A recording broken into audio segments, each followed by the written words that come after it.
Dios te bendiga en este día.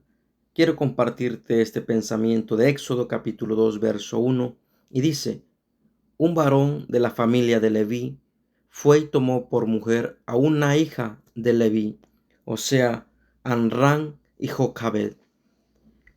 Verso 2: la que concibió y dio a luz un hijo, y viendo lo que era hermoso, le tuvo escondido 3 meses.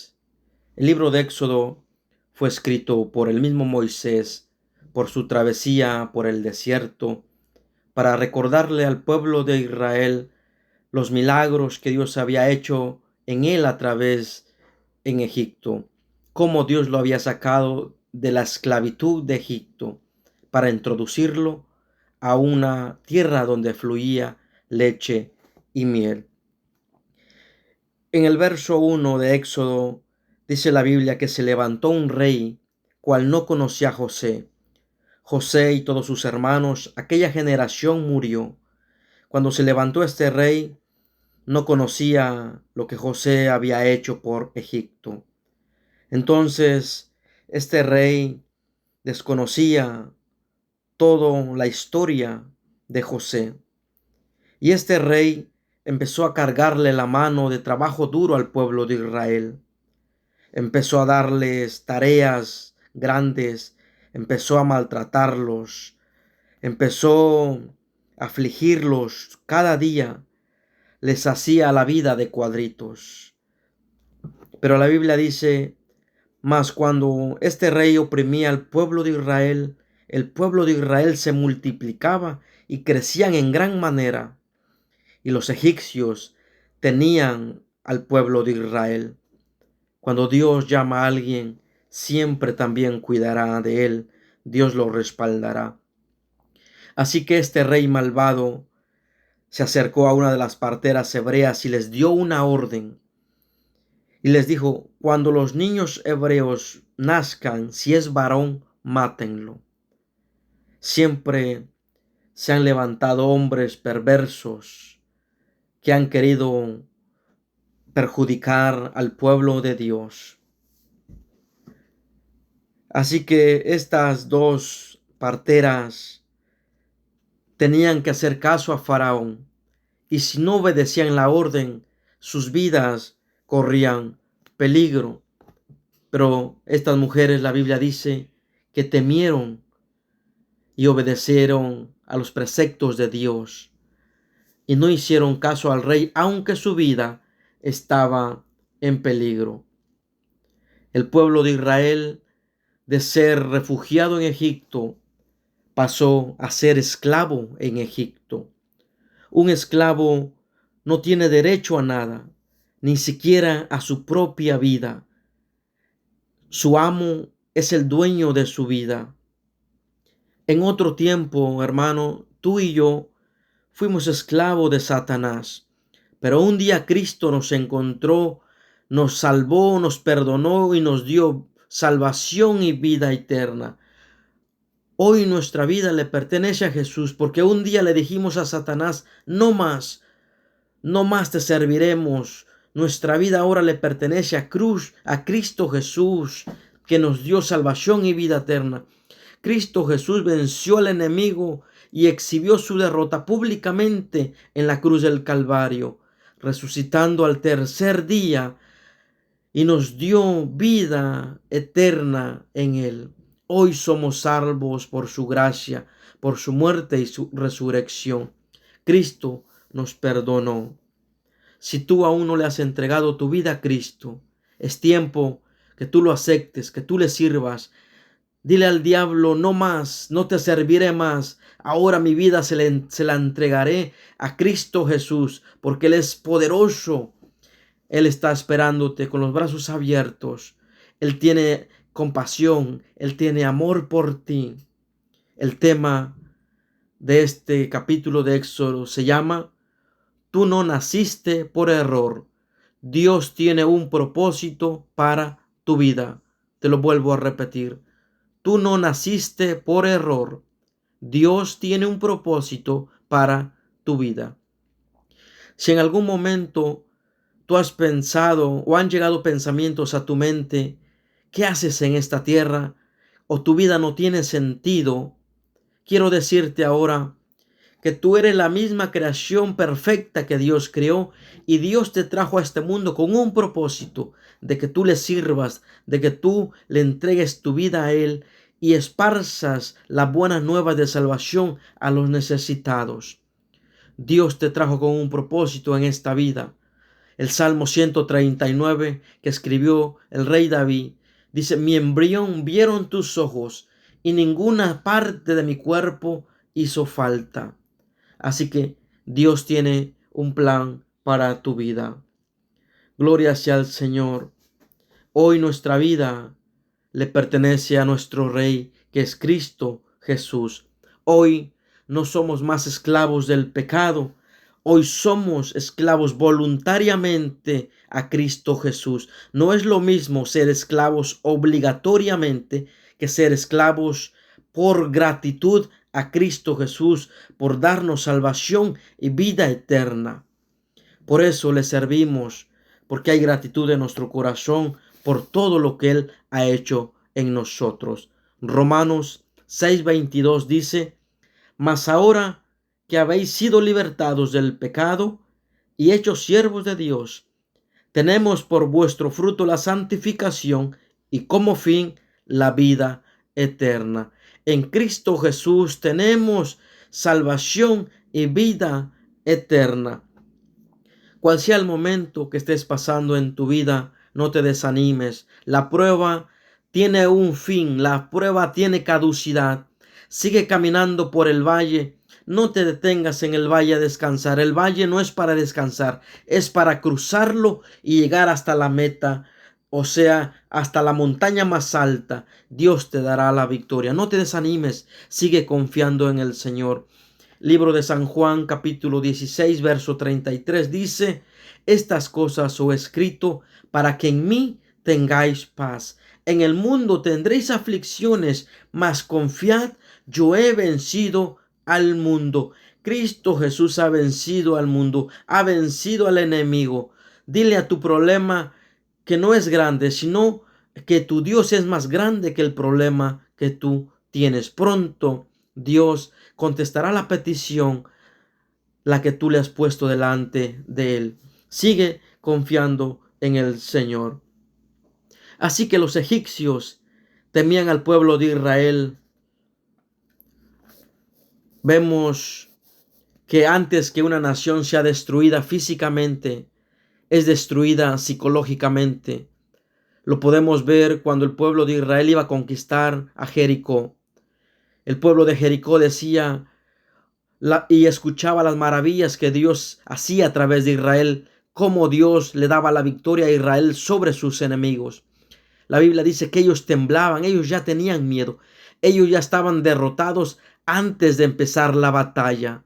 Solo era cuestión de que el pueblo de Israel avanzara sobre Jericó, porque Dios ya les había dado la victoria. Los de Jericó ya estaban espantados. Así que sigue confiando en el Señor, que Él también te dará la victoria. Así que, hermanos, cuando Faraón ordena matar a todos los niños hebreos por estas dos parteras que temieron a Dios, Cifra y Fua, Dios las bendijo. Siempre, en todos los tiempos, se han levantado hombres malvados, hombres perversos. Vemos en esta historia que este hombre Faraón mandó a matar a todos los niños hebreos, solamente a los varones, y dejar con vida a las niñas. Vemos también en Mateo capítulo 1 verso 16 cómo Herodes mandó a matar a los niños menores de 2 años en Belén y sus alrededores, porque ahí estaba también nuestro Señor y Salvador Jesucristo.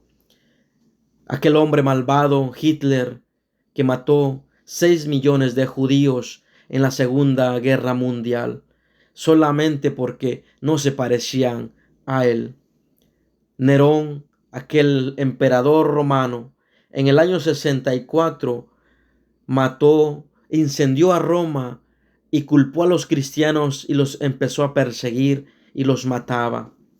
Dios tenga piedad, misericordia de aquellas personas que se levantan contra los hijos de Dios, porque no nos persiguen a nosotros, sino persiguen al mismo Cristo, y todos aquellos que se levantan contra la iglesia de Dios perecerán, van a perecer, porque no están persiguiéndonos a nosotros, sino aquel que mora dentro de nosotros.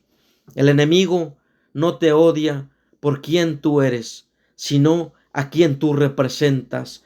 Tú representas a Cristo en esta tierra. Desde el momento que tú le entregaste tu vida, le dijiste a Satanás: tú no reinarás más en mi vida, sino Cristo empezará a reinar en mi vida, y mi vida le pertenece a Él. El único que odia se llama Satanás. Cristo Jesús lo venció en la cruz del Calvario. Aquellas personas que se dicen que son seguidores de Jesús no pueden odiar, porque solamente el que odia es Satanás. Y si tú odias o tienes rencor por alguien, tienes que examinar tu corazón, porque hay algo que no está agradando a Dios en tu vida. Así que Dios prosperó la vida de Cifra y Fua por haber temido a Dios, porque el temor de Dios es no hacer nada que afecte a Dios o que desagrade a Dios, o obedecer sus mandamientos. El miedo se originó en el libro de Génesis capítulo 3, verso 10. Lo vemos cuando Dios le da una orden a Adán y a Eva que no comieran del árbol de la ciencia del bien y del mal, pero ellos desobedecieron. Y Dios un día le habló a Adán y le dijo: Adán, ¿dónde estás?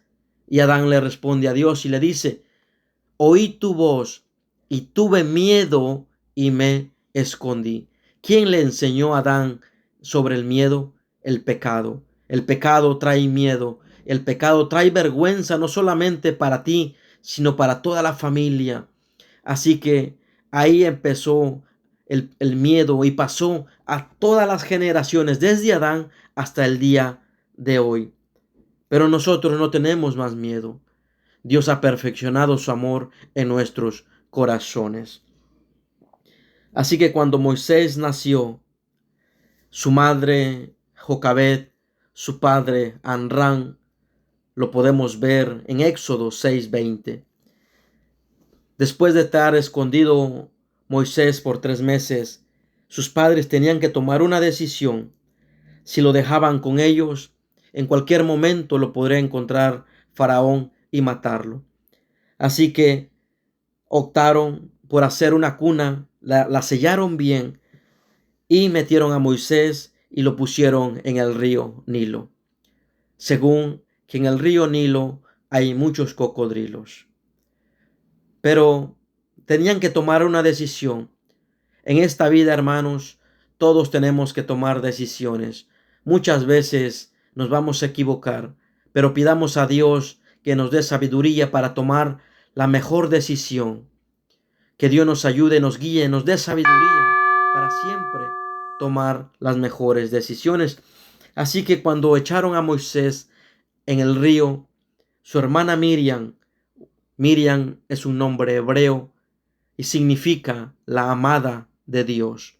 Esta joven dice que a lo lejos miraba por dónde iba la cuna o por dónde iba Moisés, si estaba salvo, si le había pasado algo.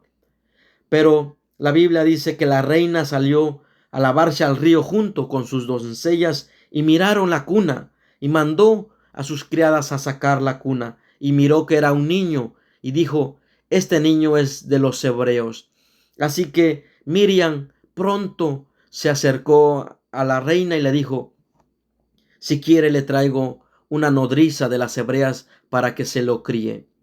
Y la reina le dijo: sí, está bien, manda a traer a alguien. Y mandó a su misma madre. O sea que Moisés, después de separarse por unos días de su madre, nuevamente volvió a los brazos de su madre Jocabed.